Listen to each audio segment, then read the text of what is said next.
You know, obviously this is a holiday to us. We've taken 3 weeks off. Most people would like to go away to some sunny country, but instead we're going to put ourselves through this pain. It is a challenge after all. It's not going to be easy. This is why it is called Britain's...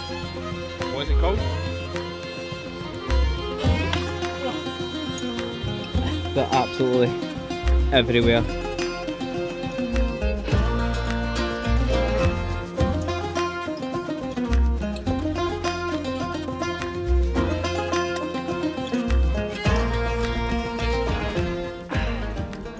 So good. Morning. So that's night one, survived in the tent. It was a little bit rainy through the night which kept us up, but still got pretty good sleep.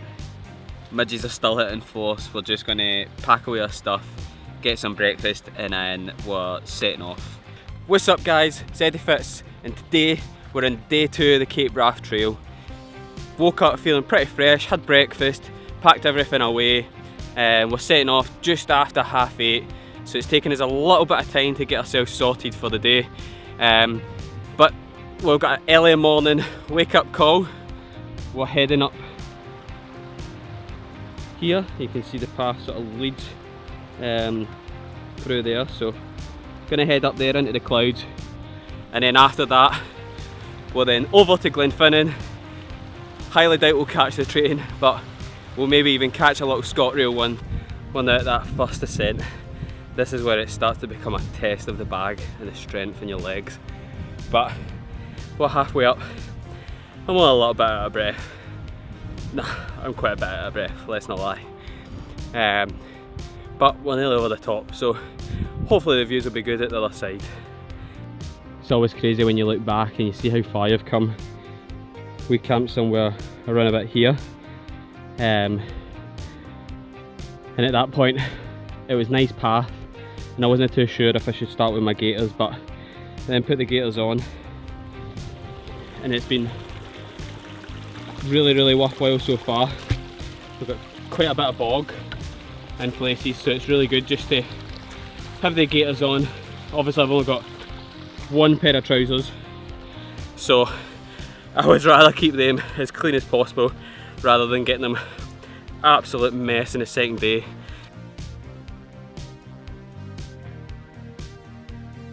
So we were following this path all the way down, and it leads us to our very first river crossing. Always gets to that point, do you just cross straight through it, or are you the type of person that will walk upstream and cross further up? I think I'll cross further up. So there was no easy option upstream, it was just fast flowing water. We've decided to come back to the point here. We've got rubble bags, we're going to use them to try and cross over, use them as waders. That's why we brought them. I think if you can keep yourself dry as possible, it's going to mean you're going to have a better walk, so hopefully these work. We'll see how it goes.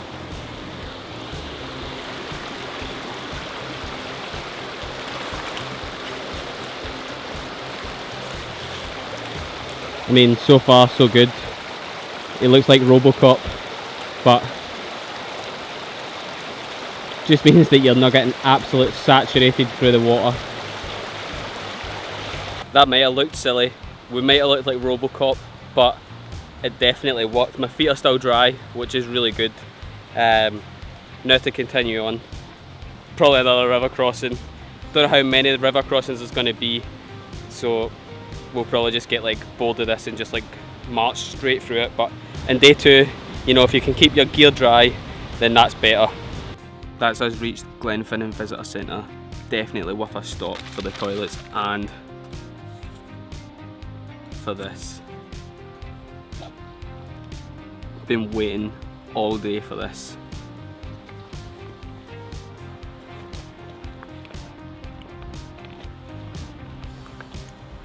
It's so good. It's us heading on from Glenfinnan Visitor Centre. It's a great wee pit stop. It was really busy obviously just because of the situation of staycations, but it was great to stop by, get a wee bottle of Coke. That'll be my new bottle for the rest of the journey, so we couldn't fix the other bottle, so we're now going to be using that. But aye, good to stop off at Glenfinnan. You can use the toilets and stuff, which is perfect. Have a wee rest and then move on from there. We are just about to pass under the Glenfinnan Viaduct. If you don't know what this viaduct is, then, well, I don't know how you don't know. This is obviously most famous for being in Harry Potter, and it's just great to pass under it.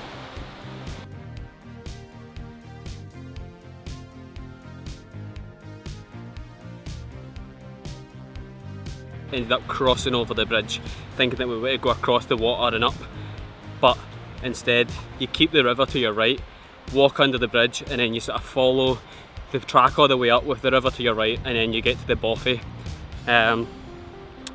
It's quite an easy mistake just because there's lots of paths here. There's lots of different wee cut-offs and stuff for viewpoints and different trails, so easiest way is just sticking all the way in this path, keep that river to your right and follow all the way up to the Bothy. It always comes to a point in the second stage of the day where you start to get really tired.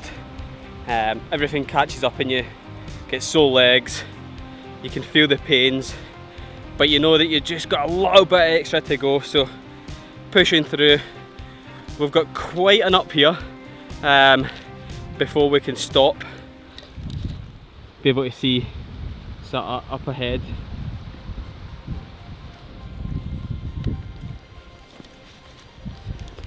So we've got that uphill. Gonna sort of stop at the top, have a little bit of breather, maybe air our feet, take a wee pause, have a little bit of food, snack, and keep going from there. So we had quite a hard stretch up there, feeling really tired. It's about 5:15. We're aiming to stop around 6 each day, just see how we get on, but we've came to this pretty cool little gate. Absolutely nothing is around it.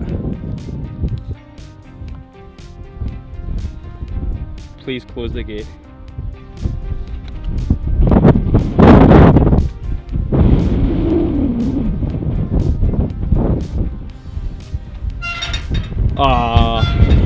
It's closed. Oh well, just got to opt for the going round. I actually can't believe I got ridiculed by a gate that's just got no fence around it. What a shame. You can see my dad's up ahead. Little cairn to mark the top of this hill. It's been a good wee walk up, great views all around, but it's also good to get to the top.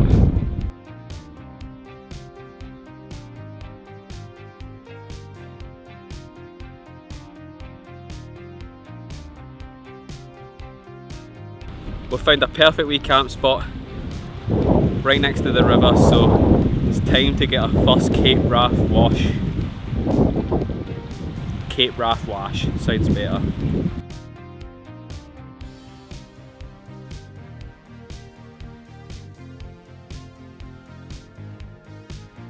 Now that was absolutely perfect.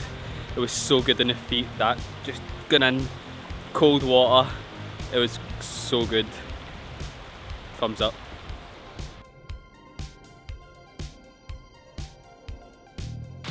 Thank goodness we went for that wash just before the rain came in. I am now super cosy in this down jacket, nice and warm. Just going to look at the map and see where we've got to.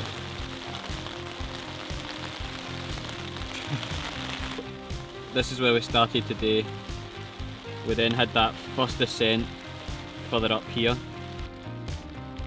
We then reached Glenfinnan, stopped off at the visitor centre, used the toilets, got some food, lunch, snacks, which was pretty good, before then heading off under the Glenfinnan Viaduct, which looked epic. We then followed all the way up the River Finnan. There was lots of great wee camp spots here. Grass was cut, it was perfect, but we then followed on up, heading up the Bealock. So we then followed straight up that. After we got over the top, we then kind of came down just onto the river and camped somewhere up there.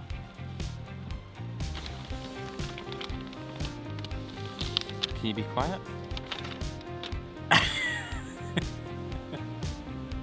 Thanks. Ready?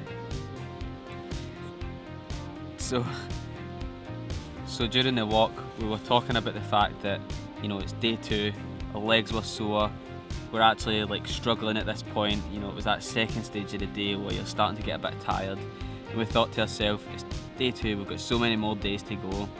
Why would you put yourself through this? And I think it's just, you know, the amount of long distance walks that we've done now, we realise that moment when you come home and you think to yourself, this is so good. You kind of forget all those hard times and the bad parts of the walk. You just remember the highlights, the parts that you really enjoyed, and it just then, you then think to yourself, this is why I do it. So it kind of just, what are you up to? Why? What's funny? What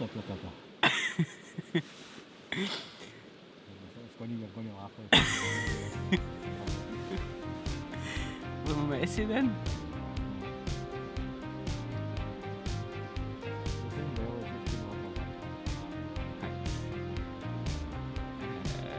Lost my train of thought.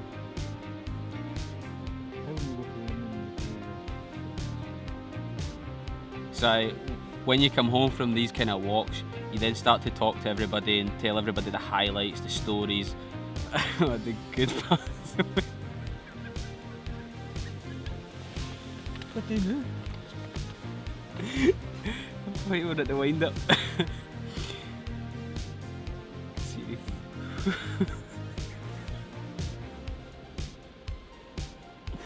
Oh, we've had too much chocolate.